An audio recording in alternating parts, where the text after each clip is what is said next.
네, 정성호 장관님, 예, 축하드립니다. 네. 그리고 지금 이제 상법과 형법 개정안이 나왔는데 이제 앞으로 상법이 그 주주에 대한 충실 의무 개정안이 통과가 됐고요. 그 뒤에도 지금 이제 개정을 지금 앞두고 있는 여러 조항들이 있습니다. 그렇죠? 네. 예.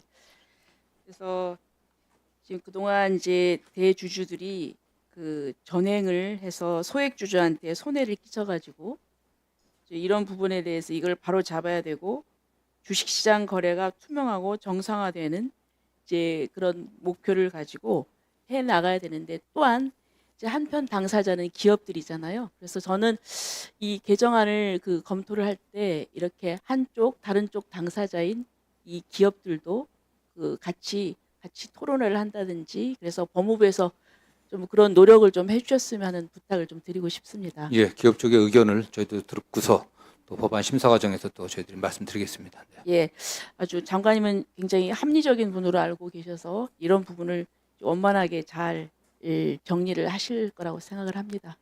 그다음에 처장님, 예, 네, 지금 이제 특검에서 계속 그 압수수색 영장을 지금 청구를 하고 또 집행이 되고 있습니다. 그렇죠? 예, 네.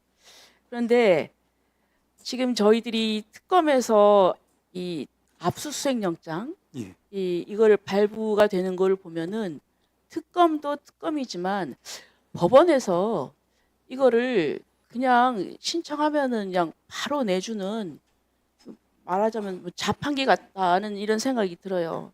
근데 왜냐하면은 좀 이 물론 이제 수사를 하려면 거기에 협조를 해야 되고 법원에서도 나름대로 그 부분에서는 이제 법적인 절차에 따라서 해줘야 될 것은 해야 된다고 생각을 합니다. 그런데 지금 보면은 그 우리 국회의원들에 대해서도 보면은 어떤 사람은 또 참고인이에요.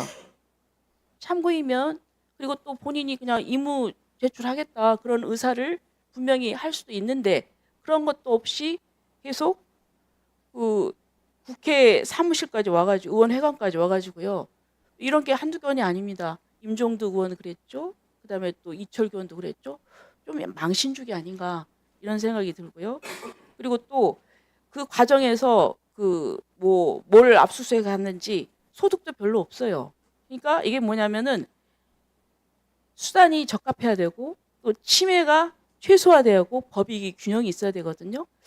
저는 이런 점에서는 좀 법원이 걸러야 되는 것이 아닌가. 그리고 또 나아가서 지난 금요일 날 그 여의도 순복음교회하고 그리고 극동방송 거기를 사무실 또 목사님들 자택까지 압수수색을 했어요. 근데 보니까 참고인 신분이에요. 그리고 또 그분들도 이 얘기를 하면 분명히 협조할 수 있는 분들이거든요.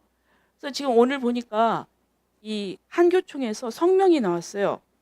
여기 김종혁 그 대표 회장님이신데요. 여기에 대해서 더군다나 이제 교회라는 데는 그래도 좀 상징성이 있지 않습니까?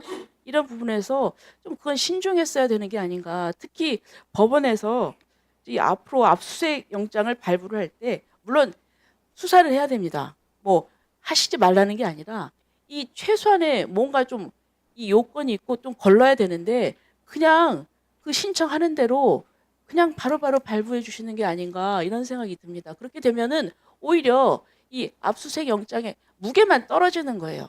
그 우르르 오고 카메라 오고 그렇지만 실제로 뭐 관련이 없는 거예요. 사실 임종득 의원님 같은 경우는 그 국회의원 사무실에 있는 컴퓨터 과거에 뭐 최상병과 관련된 그 부분이 이제 문제가 되는데 거기에는 국회에서 그 사용하던 거기 때문에 그 이전 자료는 없어요.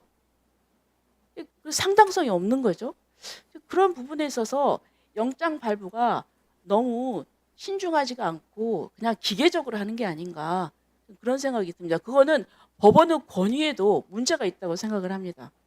자, 앞으로는 또 계속 또 이런 영장 청구가 이 앞으로 계속이 될 텐데 그런 부분에 있어서 법원 내에서 어떤 그런 한계나 좀 신중해야 되겠다는 이런 분위기를 또 좀 말씀을 좀 해주셔야 될 것 같습니다. 예, 말씀드리겠습니다. 위원님께서도 이제 존경받는 법조인이시기 때문에 영장 재판의 어떤 중요성이나 그것이 이제 법관들과 또 국민들에게 가지는 함의를 잘 아시리라 믿습니다. 사실은 이제 최근에 영장 재판이 마치 본안 재판 못지않게 중요한 것으로 인식이 되고 있어서 영장 재판을 맡는 법관들은 여러 법관들 중에서 동료 법관들이 이분 정도면은 영장 재판을 맡길 수 있다라고 그렇게 해서 추천된 분들이 많습니다. 다만 이제 개인이 이제 기록에 의해서 그렇게 이제 서류에 의해서만 재판을 하다 보니까 그 부분이 때로는 최근에 와서는 또 압수수색 영장이 너무 기각된다 이런 또 비판이 있는 것도 저희 언론을 통해서 보기도 봤습니다. 한 건 한 건이 그분들이 최선을 다하는 것이라고 저들이 믿고 있고요. 다만 말씀하신 것처럼 이제 그 영역에 따라서 사안에 따라서 또 대상자에 따라서 이것이 이제 적정성 있는 그런 이제 압수수색 영장 발부가 조금 더 이루어지기 위해서는 최근에도 이제 그 국회 입법이 발의되어 있는 것처럼 사전신문제 등을 통해서 구체적인 이야기를 들어보고 그에 맞춰서 적합한 그런 영장 발부가 이루어지는 그런 부분이 빨리 좀 제도화되기를 저희들도 바라고 있습니다만은 말씀하신 그런 압수수색 영장의 중요성에 대해서는 저희들도 끊임없이 내부 법관들과 소통을 하고 있고 앞으로도 열심히 더 노력을 하도록 하겠습니다. 예. 예. 이성윤 의원님 질의하시고 다음 박지원 의원님 질의해 주시기 바랍니다. 네, 전주시을 출신 이성윤입니다.